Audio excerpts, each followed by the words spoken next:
I always loved the road, the wind on my helmet, the engine rumbling in my chest like the world was breathing with me. Riding alone was how I cleared my head. 4 hours of asphalt, gas stops planned, routes saved, fuel calculated. I had seen it all on the shoulder before. Couples screaming like in a bad movie, weird people hitchhiking in the dark, buses full of drunk kids singing out of tune. But that night felt different. It was like the air itself had gotten heavier. I had just left a small town, heading back home, and right at the edge of the city limits, a cold, damp wave cut through me. It went straight past my jacket, gloves, boots. It wasn't normal weather. It was the kind of cold your instincts register before your brain can explain. The first miles were fine. I stuck to my plan. Stop at the good gas station with the tall sign and decent bathroom, then 2 quick breaks for water and stretching. GPS said 4 hours, but I usually shaved off some time if the road was clear. Then the forest closed in. The trees leaned over the road like curtains, swallowing what little light was left. One by one, the cars disappeared until it was just me and the thin slice of my headlight carving through the wet asphalt. I kept my rhythm, mirror, lane, shoulder.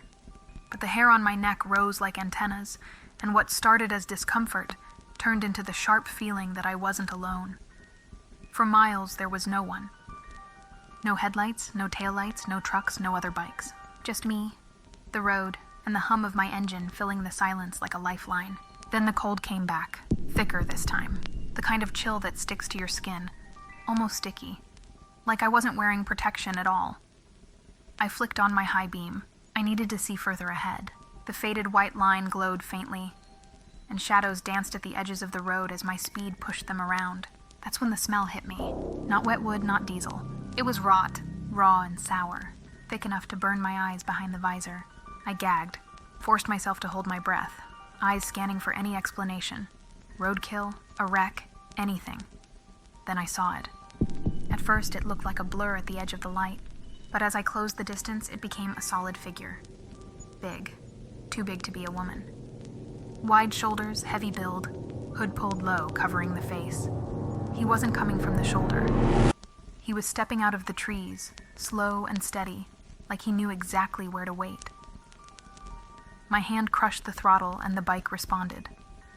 I flew past him with just a few feet to spare, my heart hammering against my ribs.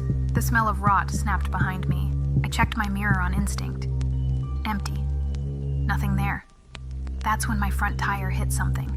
A pothole, maybe a rock, I don't know. The bike jolted and suddenly I was sliding. Asphalt grinding against my boots, my knee scraping hard, my wrist catching wrong. It was fast, violent, but my gear saved me from worse. I hit the shoulder, dizzy, gasping, adrenaline making everything feel both sharp and distant. I forced myself to sit up. The bike was on its side, headlight tilted, still running in a low growl. That's when I saw him again. He was standing in the beam of light. Same figure, hood, broad shoulders, only this time something was in his hands. Too far to make out what it was, but I could see the outline, and he was facing me. I couldn't breathe right. Sweat ran under my jacket even though my skin was freezing. My wrist throbbed in sync with my heartbeat.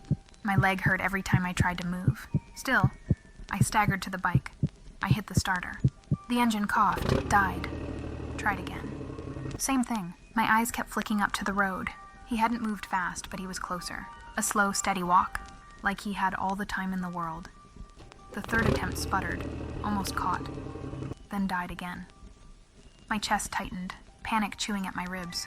The silence of the night pressed in like it was holding its breath with me. Then, another step from him. Closer. I tried one more time. The engine roared, rough at first, then leveled out. I yanked the bike upright with all the strength I had left and dumped the clutch. The back wheel caught. The bike lurched forward and I was gone. I didn't dare look back. I kept my eyes locked on the dark road ahead, forcing my body into autopilot. Steady knees, loose arms, breathe shallow, just move. Still, the smell came back, in bursts, like pockets of air carried it up the road and slammed it into me. Every time, it dragged the memory of that hood, those shoulders, the way he walked toward me without rushing. When I finally saw the gas station sign glowing in the distance, I almost cried. I pulled in, parked under the lights. My legs shook so bad I almost dropped the bike again. Inside, There were truckers drinking coffee and a couple whispering angrily in the corner. Normal things. But when I looked at them, they were staring at me, watching. I forced myself to ignore it, washed my face in the bathroom, checked the damage on the bike, scratched fairing, bent lever, scuffed grip. I was in one piece, but something felt broken inside. Before I left, I noticed another customer walk in. He stared too. The air shifted, that same cold pressure creeping back, and I couldn't take it. I got back on the bike and left before the questions caught me. The rest of the ride home wasn't silent. My head kept replaying everything. The smell, the figure, the missing reflection in the mirror, the way he only appeared again when I fell. I parked the bike in my garage like it was a wounded friend, locked my doors, checked every window, turned off the lights, and lay in bed without sleeping. My mind refused to stop showing me the same image. The figure stepping out of the forest, gone from the mirror, waiting when I hit the ground. I haven't ridden at night since. Sometimes I still wonder what would have happened if the bike hadn't started. What was in his hands? How close he really was? Whether he was even human? All I know is how it felt. The cold cutting through layers, the rot burning in my eyes, and the steady, horrible calm of his steps.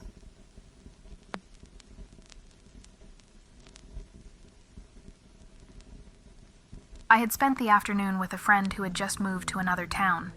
We ended up talking way later than I planned, and by the time I left her place, I just opened Waze on my phone and followed the route it gave me. I always trusted that app to get me on the fastest, safest roads. Since that area was far from where I lived, I had no idea which way to go. I had to rely on the map. The heat was brutal, dry, heavy, the kind of summer air that sticks to your skin. I was wearing a light outfit, but it was soaked in sweat and clinging to me. Inside the car, it was even worse because the AC didn't work. I had no choice but to keep the windows down, even though that made the outside feel way too close. The hot air rushing in carried dust, and after a while my arms felt rough, like sandpaper. My throat burned every time I swallowed. I drove for almost an hour, just following the little blue line on the screen. At first the road was fine, just a bit cracked, some gravel here and there. Then it slowly changed. The asphalt disappeared altogether, and I was rolling on a dirt road, pale sand kicking up behind me. Except there was no one else. No cars in front of me, none behind me. Just me and that endless stretch of dirt. The dust poured in through the open windows, sticking to my sweat, stinging my eyes, choking me. It felt like the road itself was pulling me further and further away from anything familiar. The sun was dropping low, blasting everything in this harsh orange glow. It hit me then. I was way too alone to be trusting nothing but an app. The further I went, the narrower the road got. Just a 2-lane strip with weeds pushing in from both sides.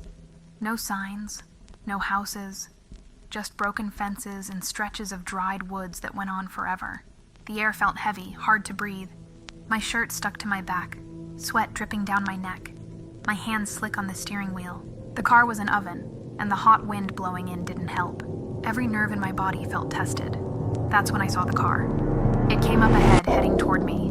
Old model, beat to hell, rusted out with dents all over the body. As it passed, I saw them 2 men up front, and 2 standing in the back of the truck bed, holding onto the sides. They slowed down just enough to make sure I saw them. Their eyes locked on me. Not the normal glance you give someone on the road, but fixed, lingering, loaded. One of the guys in the back smiled. But it wasn't a friendly smile. It was that disgusting, greasy grin every woman knows. The one that says everything without words. My stomach dropped. I didn't need to guess what they were thinking. I kept driving, eyes forward, but I felt it.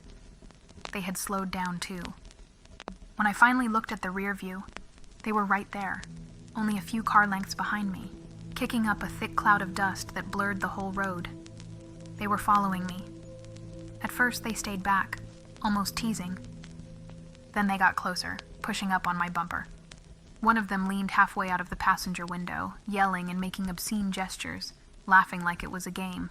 That laugh cut through the heat, through the engine noise, straight into my spine. My whole body broke out in a cold sweat.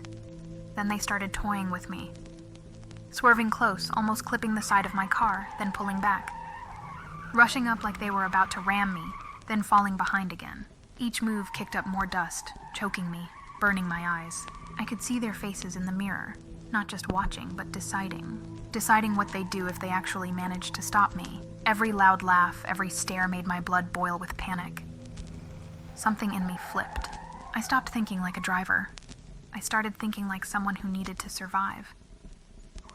Up ahead, there was a long curve, and just at the bend, I spotted a narrow dirt trail, maybe leading to some farm, maybe to nothing.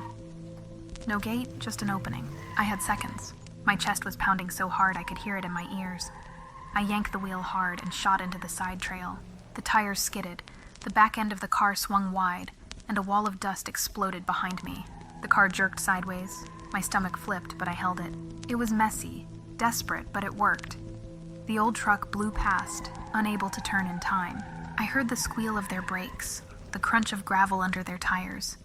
But I didn't wait to see if they made it. I swung the car around in a wide, ugly turn, floored it, and shot back out toward the main road, this time in the opposite direction. My eyes burned from sweat and dust, but I didn't care.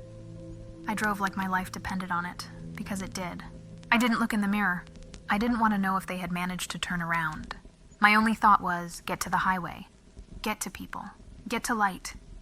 When I finally saw road signs and gas station lights, I thought I'd feel relief, but I didn't, not right away. My whole body was still shaking. My hands welded to the wheel, legs trembling on the pedals. My chest hurt from breathing too fast. I pulled into the station and parked under the brightest lights I could find. I sat there staring at the entrance, waiting for that truck to appear.